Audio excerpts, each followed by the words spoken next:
let's just go do And this go like for a every rave. week. And Yeah. yeah, exactly.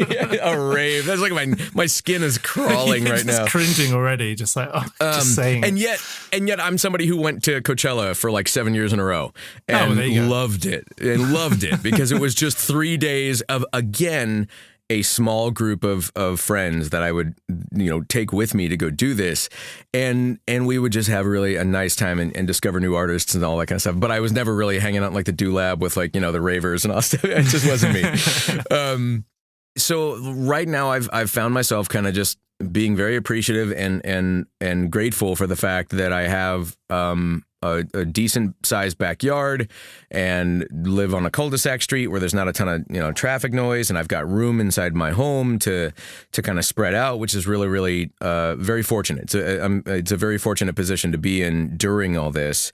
No wife, no kids, so I'm kind of just waking up and doing whatever I feel like doing. If anything, I've started to really I just kind of get a jonesing for going outside and like watching the birds. And it's the silliest thing. This has become kind of a daily thing where I watch these hummingbirds that I've got in a little fountain up front that I've always enjoyed watching them kind of, Lovely. take their baths and stuff. Photography's been a hobby of mine for a long time. And so I've made it a challenge of like, okay, well, how can I compose this shot? How can I get a shot of a hummingbird? How do I learn, if I wanted to get a little bit of motion on the wings, if I want to freeze it, like all these things. And then it's like, can I shoot them? Photograph them, I should say. Can I take a shot of them as they're flying, like, without them like landing on something where I can control that focal plane. So all these things that have had me going outside and just kind of sitting for hours and just kind of being outside. In addition to the days like today where I'm doing this thing with you at 7 a.m. and then at 9 a.m. I've got a session from home. I've had 2 sessions yesterday. So this week I'm thrilled at having, 5 bookings. And I mean, 3 weeks ago it was nothing. And for 2 months before that, nothing. I mean, it dried up like that. It just went so quick. And because of the situation, or was it just part of the way the industry goes? It was the situation. I mean, because an average day for me was literally like 2 to 3 sessions a day, 5 days a week. And on a good day, you'd have 5 or 6 to where it was just, you were busy. And yet this has all been very eye-opening for me to kind of go, okay, I do miss I think it's a great distraction when you've got stuff coming, and therefore you're okay, well, next week I've got this and I've got to make sure that next month I've got that big thing and we got a convention coming up, and it's like all this stuff that you're sort of distracted, but it's in the name of income. It's in the name of like, moving forward, and so you think that's the thing you should be doing. Rationalize it a lot. Yeah. It turns out I don't need a lot. And this has opened my eyes to being a little bit more of a conservationist in a lot of ways. Like I when this all first started out, it was paper products and bottled water just like flew off the shelves, and I had a ton of that already. I used to not shop like a hoarder, but I've always had like I loathe having to go out and do stuff in Los Angeles because of the crowds and the parking and all that kind of stuff. And so I would go to Costco like twice a year. But when I go to Costco, I'd buy 3 things of that toilet paper and bring it home, and I'd be good for the year. Practically, it's like we're set. It's like my family always laughed at because I would just be carrying like two shopping carts, and it would mostly be like paper towels and toilet paper. So I was sort of dialed in on that, and then it became abundantly clear that like, okay, well, paper towels and cleaning supplies and all that stuff is going to be hard to come by, and so there's little changes I've made in my life to sort of adapt to that, and I haven't used a paper towel in like 3 weeks now, and it's like, and this was what I used to like dry my hands with, or like wipe down the counters, and say, it's like, no, I can do some reusable stuff here, and I can clean those rags, I can do this, I can get a bunch of these car shop towels that I used to have, that it was like, no, I can start using those for cleaning things and throw them in the wash, and then it's like, and reuse them again, like little stupid things like that that have given me an appreciation for how much I consume and how much of my day is spent distracted. And now that I'm kind of like understanding a work-life balance a little bit better, and I thought that I had a pretty healthy work-life balance in terms of, work hard and then take some time off once a month to take like a day and get out to some dark skies and go, get my little hobby of nightscape photography and astrophotography sort of, get my fix, and then come back and work again for another, 3.5 weeks, real hardcore, and then try to take some time off and go do that again. The regimen hasn't shifted too much, but I am not getting out as often as I would have liked to. And I typically would be out there hiking or mountain biking more. And it's like, until we figure out just how this all works, I'm not going to go mountain biking with a mask on.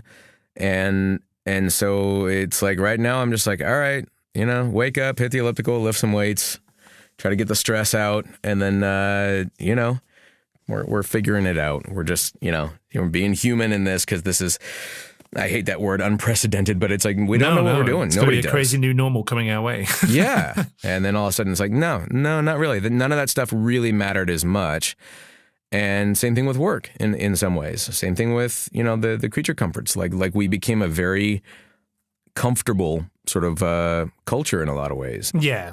Hopefully 10 years from now, you and I go, remember when we had that podcast and we during the pandemic of 2020, and we remember how foolish we were to think that it was going to be forever. Yeah, hopefully that's where we're at. Yeah, hopefully that's exactly how the conversation happens. I don't know why you sound 80 like 54. Oh no, that was you. That wasn't me. That wasn't me. I'm going to sound. Okay. I'm going to sound. You got to rember, I'm a voice actor. I'm going to sound that's golden true. throated Yeah, you forever. can just pretend all the time that you're doing the voice of a 24-year-old. Yeah, exactly.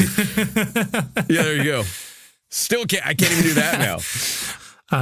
So my next question kind of ties into everything you've learned now. What advice would you give to your past self? Oh boy. Bit of a doozy, huh? I don't know. Yeah, well, first of all, I'd be like, nah, there's no future me. Like, how does that work? Like, you're not real. I don't believe you, dude.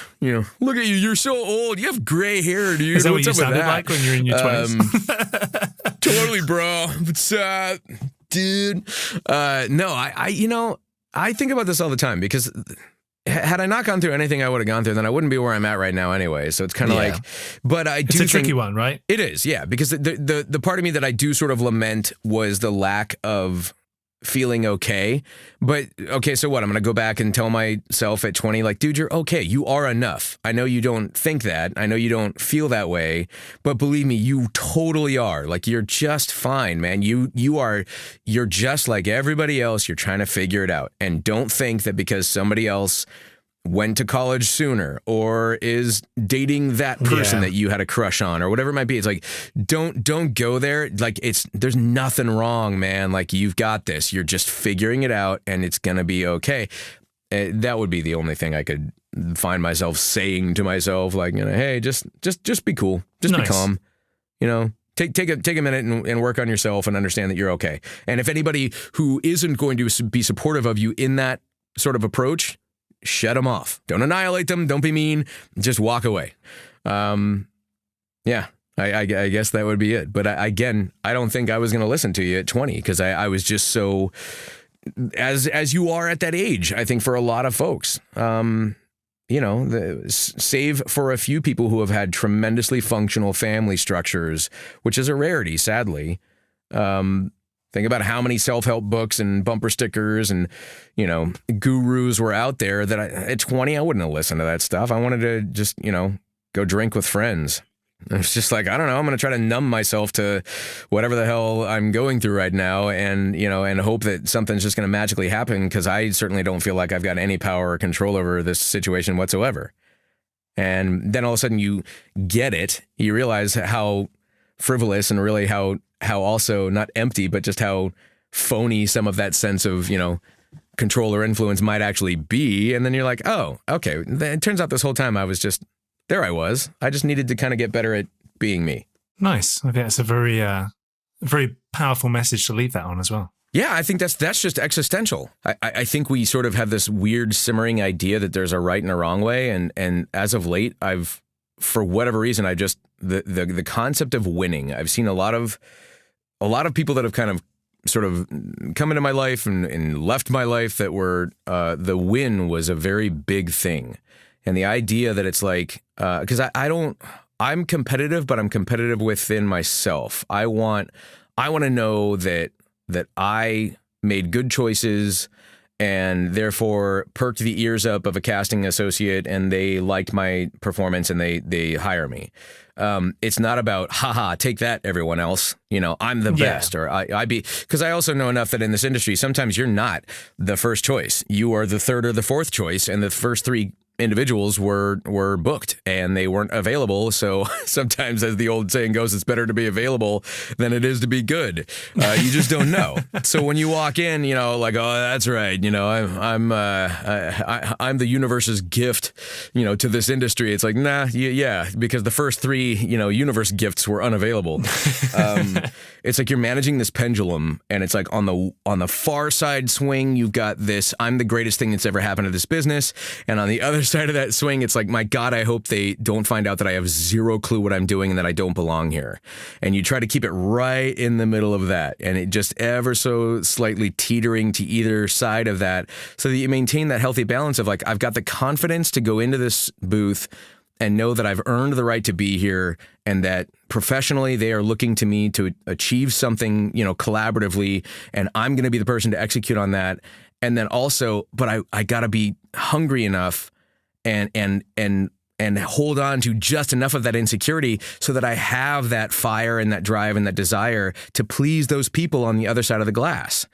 But if I go way too far to the, oh my God, I hope they don't find out that I don't know what I'm doing and that I don't belong here, then I'm probably in my head, insecure, not making good choices, lacking in my confidence to execute or to do it properly. And on the flip side, if I go too far over to the, I'm the world's greatest, voice actor, the greatest thing that's ever happened in this industry, then I'm probably not hungry, and I'm probably not putting effort in, and I'm probably not giving them a good product. I'm feeding more of my own ego and shooting myself in the foot. So I'd like to keep it right smack dab in the middle, but wiggling to each side of that throughout the session. Fred and I talk about that all the time, going like, yeah, it's that weird dance. Yeah, it's that kind of line of confidence without arrogance, really, isn't it?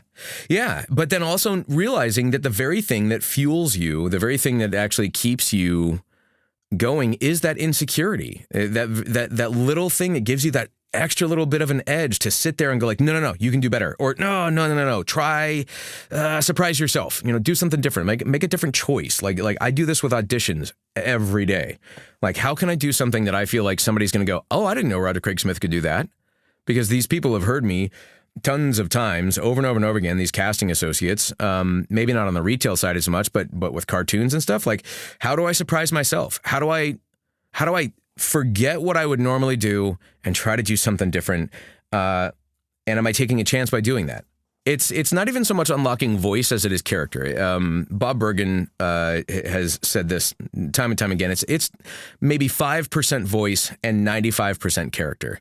And he talks a lot about Mel Blanc as being a great example of, a lot of people would consider him to be this, world's greatest voice actor. And he said he wasn't so much that he was a great voice actor. He was a great actor. He could create characters that were so identifiable, so instantaneously, and yet vocally they weren't necessarily all that far away from one another. You could still hear elements of Mel in just about everything he was doing, but it was the characters that he created.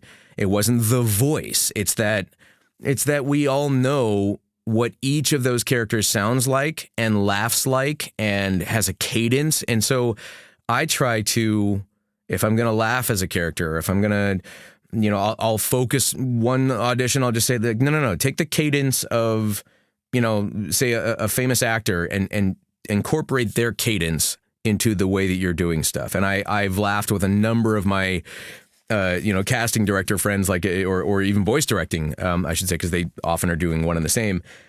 I'll say, look, this is my crappy version of this actor, but I'm incorporating the cadence of, it might even be one of my fellow voice actors. I might go, yeah, how would so-and-so do it? Okay, let me try it like that, because I'm inevitably going to sound like I do, but maybe if I switch up the way that I speak or the way that I inflect on certain words, that maybe it'll keep me feeling a little insecure.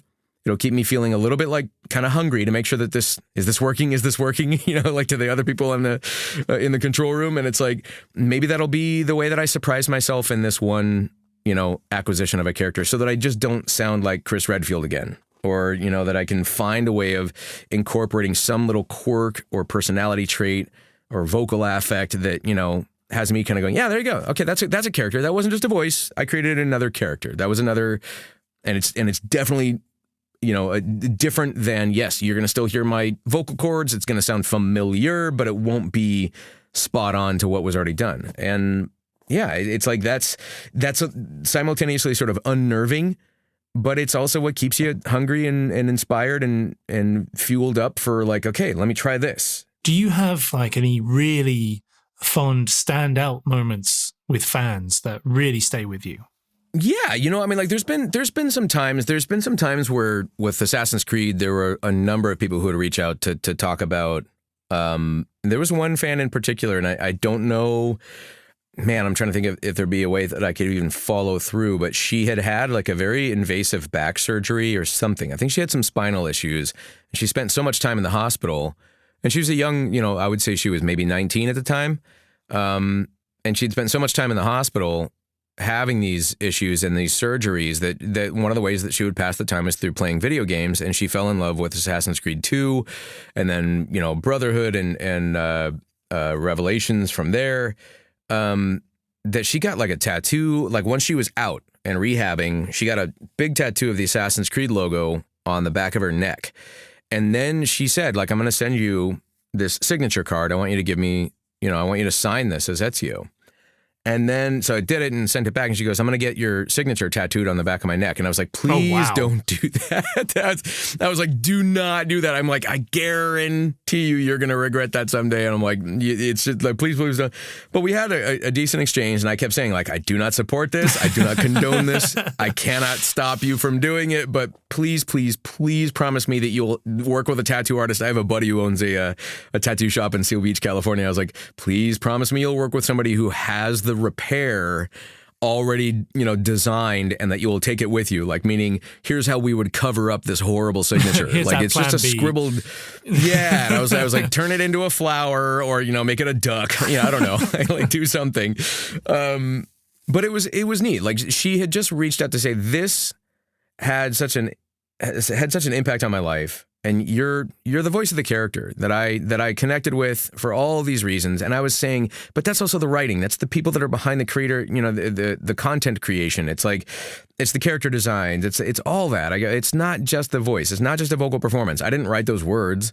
I'm not the voice director who helped me hone that character that we were trying to find. I mean, like, it's a lot of people. So, but I've had a number of moments that are sort of similar to that, like where people have just said, hey, or it's the moments that you don't see on social media. Somebody reaches out to me, says, so-and-so has a child. This child has some developmental issues, but is a huge fan of insert character here.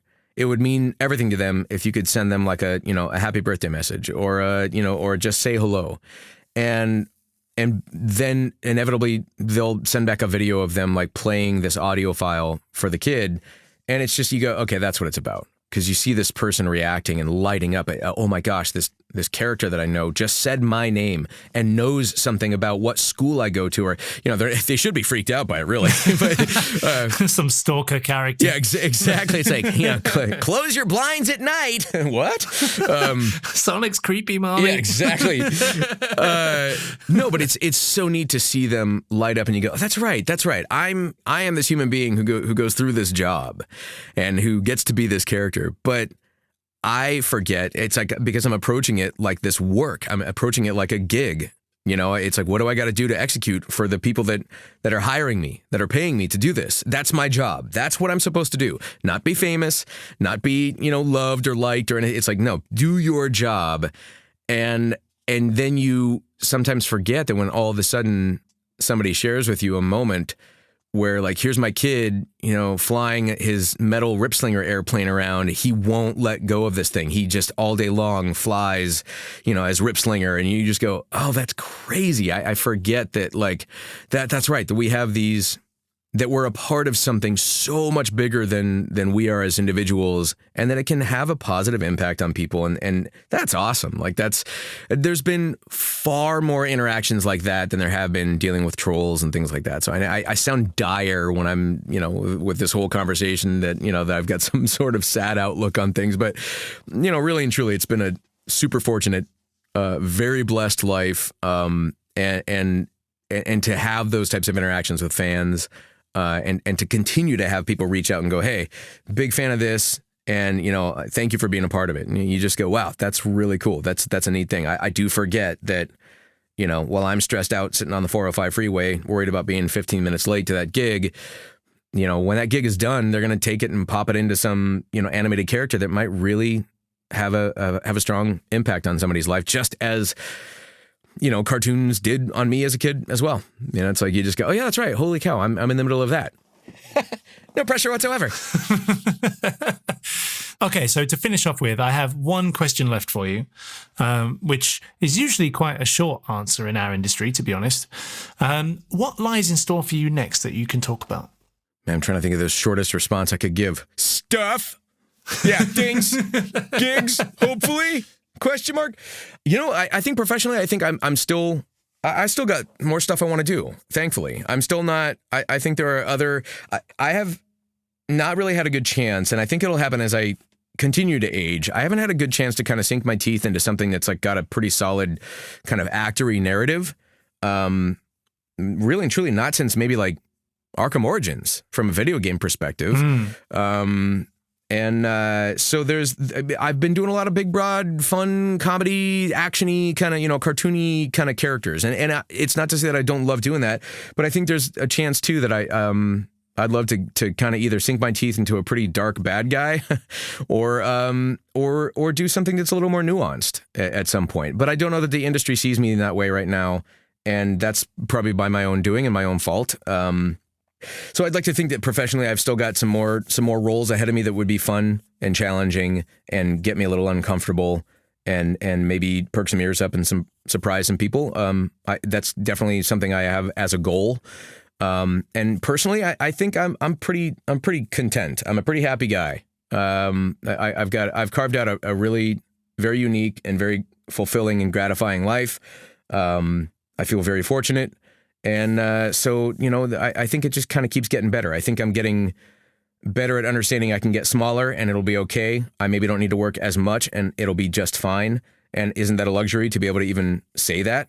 So it's a nice little existence I've got going here. Awesome. And that's a nice positive light, I think, to finish on as well. That's amazing.